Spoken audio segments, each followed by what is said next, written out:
కళారంగం పునర్వైభవానికి Telugu Desam party ప్రభుత్వం సహకరిస్తుందని ఒంగోలు శాసనసభ్యులు దామచల జనార్దన్ అన్నారు. అఖిల భారత ప్రజా కళాకారుల సంక్షేమ సంఘం ఆంధ్రప్రదేశ్ ఆధ్వర్యంలో ఒంగోలు అంబేద్కర్ భవన్లో జరిగిన కళల ప్రదర్శనకు ఎమ్మెల్యే జనార్దన్ హాజరయ్యారు. జ్యోతి ప్రజ్వలన అనంతరం ఎమ్మెల్యే జనార్దన్ ప్రసంగిస్తూ తెలుగుదేశం పార్టీ ప్రభుత్వంలో కళాకారులకు ఎనలేని ఆదరణ ఉండేదని, గత ప్రభుత్వ హయాంలో కళాకారులను పట్టించుకున్న నాదుడే లేడని అన్నారు. కళాకారుల వరద బాధితుల కోసం విరాళాలు సేకరించడం గొప్ప కార్యక్రమం అని కొనియాడారు. కళాకారుల సంక్షేమానికి తమ ప్రభుత్వం పెద్దపీట వేసేందుకు కృత నిశ్చయంతో ఉందని పేర్కొన్నారు. అర్హులైన కళాకారులకు నివేశన స్థలాలతో పాటు గుర్తింపు కార్డులు, హెల్త్ కార్డులు మంజూరు చేస్తామని చెప్పారు. కార్యక్రమంలో సూర్యశ్రీ దివ్యాంగుల charitable trust founder and chairman Mandava Muralikrishna, మహిళాభ్యుదయ సంఘం రాష్ట్ర అధ్యక్షురాలు T Aruna, Jabardasth Apparao, doctor Kamala, doctor Subhash, DV Ramarao, Angalkutti Prasad, Denukonda Subbaiah తదితరులు పాల్గొన్నారు. రాష్ట్ర వ్యాప్తంగా కళాకారులను ఒక వేదిక మీదకి తీసుకొచ్చి అద్భుతమైన కళా ప్రదర్శనలు ఇప్పించిన నిర్వాహకురాలు బోను దుర్గాను ఎమ్మెల్యే దామచల జనార్దన్ ప్రత్యేకంగా అభినందించి సత్కరించారు.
అఖిల ప్రజా కళాకారుల సంక్షేమ సంఘం రాష్ట్ర ఉపాధ్యక్షురాలుగా ఉంటూ గత కరోనా టైంలో అనేక కార్యక్రమాలు చేస్తూ మరి ప్రజల్లోకి కళారూపాలన్నీ తీసుకొని పోయి ప్రజలకి కళారూపాలను పరిచయం చేయడమే ముఖ్య ఉద్దేశంగా మా భాస్కర్ అని చేస్తూ మమ్మల్ని ఈ గూటి పక్షులుగా మొత్తాన్ని చేర్చినటువంటి ముందు మా భాస్కర్ అనికి ఆ క్రెడిట్ మేము ఇస్తున్నాము.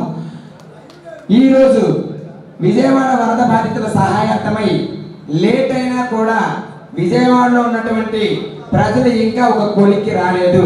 ఎంత సహాయం చేసినా అనేక కోట్లు సహాయం చేసినా కూడా ప్రజల్లో చైతన్యం తీసుకొచ్చి ఇంకా సహాయాలు చేసే విధంగా మన కళాకారుల కళారూపాల ద్వారా చైతన్యం పరిస్తే ఇంకా ప్రభుత్వానికి నిధులు సేకూరుతాయనే ఒక ముఖ్య ఉద్దేశంతో ఈ కార్యక్రమాన్ని పెట్టి మన ప్రకాశం జిల్లాని ఎన్నుకోవటం, అందులో నాకు తెలిసిన కొంతమందిని, ఎందుకంటే నాకు ఇచ్చిందే 6 days. ఈ 6 daysలో 2 రోజులు పేపర్ వర్క్ చేసుకోవటం, 3 రోజులు 4-5 దగ్గర పెద్దల దగ్గరికి వెళ్ళి చిన్న చిన్న అమౌంట్లు తీసుకోవటం, అవి మాకు పెద్ద అమౌంట్లే తీసుకొని ఈ యొక్క కార్యక్రమాన్ని నిర్వహిస్తూ మా తరపున కళాకారుల తరపున మేము రాష్ట్ర ముఖ్యమంత్రి వర్యులు చంద్రబాబు నాయుడు గారికి ఒక చిన్న నిధి కింద వరద బాధితులకు వృతాభక్తిగా మా తరపు మేము కూడా కళాకారులు ఉన్నాము. గత ప్రభుత్వం మమ్మల్ని గుర్తించలేదు, కనీసం ఈ ప్రభుత్వంలోనైనా మమ్మల్ని గుర్తు పెట్టుకోండి అని చెప్పే ముఖ్య ఉద్దేశంతో మేము ఈ కార్యక్రమం పెట్టాము. ఈ కార్యక్రమం పెట్టేటప్పుడే మాకు ఒక పిచ్చి, తెలుగుదేశం పార్టీ అంటే ఏ కార్యకర్తకైనా కూడా ఒక పిచ్చి. ఎందుకంటే మీరు ఏం చూసినా, ఏం చేసినా, ఏమి ఇచ్చినా, ఏమి ఇవ్వకపోయినా మీ అంటే మేము తిరుగుతాం, మీకోసం ఆ ప్రాణం ఇస్తాం. మీరు ఒక మాట నాయనపాలన అన్నారు, ఆ ఒక్క మాట చాలు, మేము 2 జోబులు చేతులు పెట్టుకుని మేము వచ్చేస్తాం. అది తెలుగుదేశం పార్టీ కార్యకర్తకు ఉన్నటువంటి నిర్భయం, ధైర్యం. ఆ ధైర్యం మీరిచ్చింది, చంద్రబాబు నాయుడు గారు ఇచ్చింది. మేము 5 సంవత్సరాలు పోరాటం చేశాం. 100 రోజులు మీరు ఊర్లో లేకుండా పక్కదారులు పడుతూ పార్టీలు మారుతూ మీరు ఈరోజు పప్పాలు కలుపుకోవడానికి వేరే పార్టీని ఫిరాయించి సిగ్గుండాలి. మేము పోరాటాలు చేసినప్పుడు మా పైన కేసులు పెట్టినా, మమ్మల్ని కొట్టినా, మమ్మల్ని జైల్లో పెట్టినా, ఈరోజు నేను చెప్తున్నా మమ్మల్ని జైల్లో పెట్టండి, మేము ధైర్యంగా ఉన్నాం. అంత దమ్ము లేదా మీకు? అంత దమ్ము లేదా? అంత దమ్ము లేని రాజకీయాలు మానేయండి, రాజకీయాలకు స్వస్తి చెప్పండి. దమ్మున నాయకుని ఎన్నుకున్నాము. మీకు దమ్ము లేదని మేము దమ్మున నాయకుని ఎన్నుకున్నాం.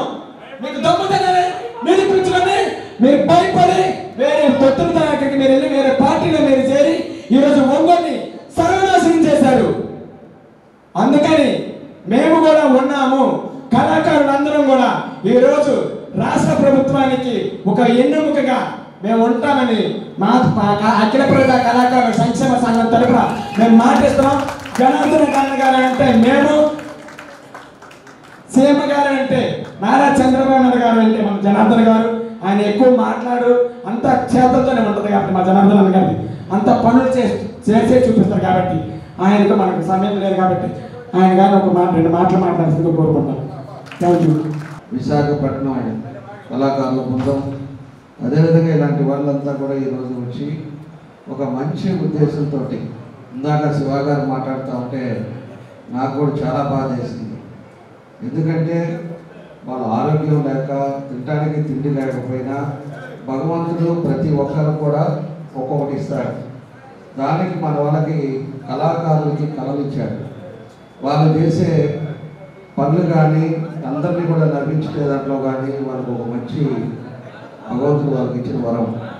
అలాంటి కళాకారులంతా కూడా ఎన్నో ఇబ్బందులు పడుతున్నా ఈరోజు ఒక మంచి ఉద్దేశంతో వాళ్ళందరూ కూడా ఎన్నో పనులున్నా, ఎక్కడెక్కడ ఉన్నా, ఇందాక మన వాళ్ళు చెప్పినట్టు ఎన్ని బిజీగా ఉన్నా కూడా ఈరోజు ఒంగోలులో మన వాళ్ళంతా వచ్చి వాళ్ళ కోసం రాలా. ఎక్కడైతే విజయవాడలో వరదల్లో ఇబ్బందులు పడ్డారో ప్రజల కోసం, ఆ ప్రజల్ని ఏదో విధంగా ఆదుకోవాలి, వాళ్ళ దగ్గర డబ్బులున్నా లేకపోయినా ఆ కళలన్నా చూపించి కొంత డబ్బైనా కూడా వాళ్ళని వాడుకోవాలని చెప్పేసి అలాంటి కళాకారులందరూ వచ్చి ఈరోజు ఒంగోలులో ఇంత కార్యక్రమం ఈరోజు చేశారంటే వాళ్ళందరూ కూడా మనస్ఫూర్తిగా పేరున నమస్కారాలు తెలియజేస్తున్నాను.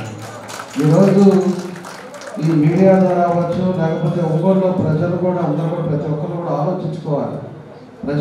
ప్రతి ఒక్కరు కూడా వీళ్ళు ఎక్కడి నుంచి వచ్చారు, దేనికోసం వచ్చారు, వాళ్ళు ఏమైనా డబ్బుల కోసం వచ్చారా, వాళ్ళు ఏమన్నా ఇక్కడ నాట్యాలు చేసే ఏదో 10 రూపాయలు తీసుకొని పోదాని వచ్చారా, ఎక్కడో జరిగిన వరదలకి వీళ్ళకి సంబంధం లేకపోయినా కూడా వాళ్ళు ఒక మానవతా వృత్తితో వచ్చి వాళ్ళు ఈరోజు ఇంత కార్యక్రమం చేసి వాళ్ళు 2 లక్షల రూపాయలు ఈరోజు కలెక్ట్ చేసి మన ముఖ్యమంత్రి గారికి సీఎం రిలీఫ్ ఫండ్ ఇవ్వబోతున్నారు అంటే వాళ్ళు నిజంగా ఆ భగవంతుడు చల్లగా చూడాలని కోరుకుంటారు. తప్పకుండా కూడా కళాకారులు పోయినసారి ఎన్టీఆర్ కళాక్షేత్రం చేశాం. ఇందాక మన ప్రసాద్ గారు కూడా బాధపడతా చెప్తున్నాడు. దగ్గర నేను అడిగారు, మన ఒంగోలు నియోజకవర్గంలో ఎంతమంది కళాకారులు ఉన్నారని అడిగారు. 1500 మంది ఉంటారు సుమారు అని చెప్పాడు. 1500 మంది కూడా నేను రిక్వెస్ట్ సుబ్బయ్య గారు కానీ లేకపోతే మన ప్రసాద్ గారు కానీ వీళ్ళందరూ కూడా కళాకారులు 1500 మందికి ఇల్లు ఎవరికి లేదు. వాళ్ళ పిల్లలు ఏం చెబుతున్నారు, వాళ్ళకి మనం ఏం చేయాలి అనేది, వాళ్ళ ఆరోగ్య పరిస్థితులు ఏంటి అనేది కూడా మీరందరూ కూడా మీరు రికార్డ్ చేసి నాకు ఇవ్వండి. 1500 మందికి నా వల్ల అయ్యే పని మాత్రం నేను ఖచ్చితంగా వాళ్ళందరూ కూడా నేను చేస్తాం. ఇల్లు లేని వాళ్ళకి సైట్ లేని వాళ్ళకి సైట్ ఇస్తాం. అదేవిధంగా వాళ్ళు చదువుకునే పిల్లల కోసం అవసరమైతే ఫ్రీగా చదివించే కార్యక్రమాలు కూడా చేస్తాం. మళ్ళా మనకి 5 నెలలకో 3 నెలలకో ఒకసారి మెడికల్ క్యాంప్ పెట్టిస్తాం. మీ కళాకారులందరూ ఉండేటట్టుగా మెడికల్ క్యాంప్ ఫ్రీ క్యాంప్ పెట్టించేసి మీ ఆరోగ్య పరిస్థితులు కూడా చూసే బాధ్యతలు కూడా నేను తీసుకుంటామని కాకపోతే నేను చేసే టైంలో మీరు బాధ్యతగా మీరందరూ కూడా ఏదేది ఉంది ఎప్పటికప్పుడు కనుక్కోవడం, ఎప్పుడెప్పుడు కలవటం, మనం ఏం చేస్తే బాగుంటుందో అవన్నీ కూడా మీరు చేయండి. తప్పకుండా కూడా మీ వెంబడే ఉంటాం. తప్పకుండా మీ కష్టంలో మేము కూడా ఒక పాత్రగా, ఒక మనిషిగా నేను కూడా మీతోటే ఉంటానని చెప్పి కూడా ఈ సందర్భంగా మీకు తెలియజేస్తాను. అదేవిధంగా మన దుర్గా గురించి మన అందరూ కూడా మనం చెప్పబడలే. ఇందాక మనం చెప్పినట్టు రెబల్ స్టార్ విజయశాంతి అని మనం కూడా పేర్లు పెట్టారు. విజయశాంతి దుర్గా 2-3 రోజుల ముందు అడిగింది, మేము కళాకారులు అంతా కలిసి మేము ఏదో విధంగా వద్ద బాధ్యతలు ఎంతో కొంత మేము చేయాలి అని చెప్పి. ఎందుకమ్మా ఇప్పుడు అంతా ఏది చేసేది అంతా అయిపోయింది, దాదాపు అంతా క్లీన్ చేశారు, మన సీఎం గారు పోతుంది, మేము కూడా 5 రోజులు అక్కడే 4 వీడియోలు వేస్తే మేము కూడా పోయాం. ఒంగోలు నుంచి కూడా 1,53,00,000 రూపాయలు చంద్రబాబు నాయుడు గారికి విరాళంగా వచ్చాం. ఇచ్చి మా కార్యక్రమం మనం చేసి దాని తర్వాత ఒక రోజు రాత్రి అంతా కూర్చొని మా తెలుగుదేశం పార్టీ కార్యకర్తలు, ఆ రోజు దుర్గా కూడా ఉంది, నైట్ అంతా మేలుకొని మన మహిళలు కానీ వీళ్ళందరూ కూడా కలిసి మనం ఆ రోజు లెమన్ రైస్ చేయటం కానీ ఇవన్నీ కూడా వంటలను పెట్టి దగ్గరికి చేపించి 35,000 మందికి ముళ్ళ ప్యాకెట్లు మనం మరుసటి రోజు తీసుకెళ్ళాము. అదేవిధంగా 10,000 వాటర్ బాటిల్స్ తీసుకెళ్ళాము. 10,000 కాదు 20,000 వాటర్ బాటిల్ తీసుకెళ్ళాము. Mineral water bottles 10,000 biscuit packets తీసుకెళ్ళాము. 3 లారీలతో ఇవన్నీ తీసుకెళ్ళి అందరికీ అక్కడికి పంచి మనలో కూడా వస్తే మన ధర్మం మనం చేశాము. ఇదంతా చేశారు కదమ్మా ఇప్పుడు ఎందుకు అని చెప్పి కూడా నేను ఆ రోజు దుర్గాని అడిగాను. కాకపోతే నాకు తెలియదు ఏంటంటే బయట జిల్లా నుంచి కానీ ఇక్కడి నుంచి ఇంతమంది కళాకారులు పాపం వచ్చి ఈరోజు ఫ్లైఓవర్ దగ్గర నుంచి ఒక పాదయాత్రగా వచ్చి ఈరోజు ఇంత కార్యక్రమం చేస్తున్నారని మాత్రం నాకు నిజంగా తెలియదు. నేను ఇక్కడికి వస్తే చూసా, పెద్ద వాళ్ళంతా ఇక్కడికి వచ్చి ఉన్నారు. వాళ్ళంతా కూడా ఆయన అయితే సినిమాలో చూసిన తర్వాత మనకి జబర్దస్తిగా అప్పారావు గారు. కాబట్టి ఇలాంటి పెద్దలంతా కూడా ఈరోజు మనకు వస్తే అసలు విషయం అయితే నాకు తెలియదు, కళాకారుల ప్రోగ్రాం జరుగుతుందని చెప్పేసి నేను అనుకున్నాను చెప్తే నాకు నిజంగా నాకు ఇంత బాగా తెలియదు. అయినా కూడా రావటం, మీ అందరిని కూడా కలుసుకోవటం చాలా సంతోషమైన విషయం. నేను కూడా మీ కళాకారుల తరపునే 1,00,000 రూపాయలు నేను కూడా ఇస్తున్నాను. మీ కళాకారుల తరపున మీరు వాళ్ళందరూ బయట నుంచి ఎవరు వచ్చారో వాళ్ళందరి తరపున వచ్చినట్టు మీరు కూడా కళాకారుల తరపున మీరు ఇచ్చే 2 లక్షలు ఈ 1,00,000 కూడా కలిపి కళాకారుల తరపునే 3 లక్షల రూపాయలు మన ముఖ్యమంత్రి గారికి ఇద్దామని చెప్పేసి సందర్భంగా నేను తెలియజేస్తా ఉన్నా. కాబట్టి ఒక మంచి ఆలోచన. దుర్గాదైతే 5 ఏళ్ళు ఎంత కష్టపడి ఇందాక ఆవేశంగా మాట్లాడింది. అంటే రాజకీయాలు ఏమో చెడిపోయింది. ఈరోజు పార్టీలు అయిపోయి ప్రభుత్వాలు మారగానే కనీసం ఒక నెల 2 నెలలు కూడా ఉండే పరిస్థితులు రావట్లా. అంటే కంటిన్యూగా అధికారం కావాలి. ఎందుకంటే 5 సంవత్సరాలు చేసిన పాపాలు దీంట్లో చెరగొట్టుకోవాలి. కాబట్టి ఇంకో పార్టీకి మారాలి. అలాంటి వ్యవస్థ అనేది వచ్చేసింది. అలాంటి పరిస్థితుల్లో మనం ఉన్నాం. కాబట్టి ఆమె మాట్లాడుతూ ఉంది. కాబట్టి ఆమెను ఎంత ఇబ్బంది పెట్టారో నాకు తెలుసు. ఆమె జైలుకి కూడా పోయింది. ఇంటి మీదకి వచ్చి కొట్టారు, కావాలని కేసులు పెట్టారు, అనేక రకాలుగా ఇబ్బందులు పెట్టారు. కానీ ఆమె ఈ రోజుకి కూడా ఎన్ని కూడా ఎప్పుడో జరిగిన తప్పుల్ని ఎవరైతే చేశారో వాళ్ళు ఒక్కొక్కరు మన జైలుకి వెళ్ళే పరిస్థితి వస్తుంది. కానీ ఒక్కరిని కూడా వదిలిపెట్టాం. ఎవరు కొట్టారో మన కార్యకర్తలు ఎవరు కొట్టారో వాళ్ళందరినీ కూడా మనం చేయాల్సిన పని మన ధర్మం పరంగా చట్ట ప్రకారంగా మనం చేసే కార్యక్రమాలు కూడా జరుగుతున్నాయని చెప్పి కూడా నేను తెలియజేస్తున్నాను. కాబట్టి ఇలాంటి మంచి కార్యక్రమం ఇంతమందిని పరిచయం చేసిన మన దుర్గా కూడా మనస్ఫూర్తిగా నేను అభినందన తెలియజేస్తాను. మీరు కూడా ఇలాంటి కార్యక్రమం చాలా చక్కగా చేశారు. భవిష్యత్తులో కూడా మన ఒంగోలులో మంచి కార్యక్రమం పెట్టండి. ఇందాక మాట్లాడే ప్రతి ఒక్కరు కూడా చింతామణి చెప్పేసి ఒక కార్యక్రమాన్ని ఏదో ప్రభుత్వం ఆపారని చెప్తున్నారు. నేను కూడా ముఖ్యమంత్రి గారి దృష్టి తీసుకెళ్తాం. ఖచ్చితంగా చింతామణి అనేది నేనైతే చూడాలా, నాకైతే తెలియదు. కానీ ఖచ్చితంగా ఆయన దృష్టికి తీసుకెళ్ళి మళ్ళా మీ కళాకారులంతా కూడా రాష్ట్రంలో సంతోషంగా ఉండే విధంగా నా వంతు నేను కూడా కృషి చేస్తానని చెప్పి కూడా మీకు సందర్భంగా నేను తెలియజేస్తూ ఈరోజు వచ్చిన పెద్దలందరికీ మనస్ఫూర్తిగా నా అభినందనలు తెలియజేస్తూ ఇక్కడ ఉండే ప్రసాద్ గారు కూడా నేను మళ్ళా చెప్తున్నా, మీరు ఇవాళ అయిపోయింది లేదు మళ్ళీ ఖాళీ ఇవ్వకుండా మీరు డిస్టర్బ్ చేయండి. ఎవరు ఏ పని చేస్తున్నారో చేయండి. మ్యాక్సిమం ఎంత పని ఎక్కట్లా చేయాలో దాన్ని అన్ని కూడా మనం చేసుకున్నాం. అందరూ సంతోషంగా ఉండాలనేది నా ఉద్దేశం అని చెప్పి మరోసారి మీ అందరికీ తెలియజేస్తూ మీ అందరికీ మనస్ఫూర్తిగా నా అభినందనలు తెలియజేస్తూ సెలవు తీసుకుంటున్నాను.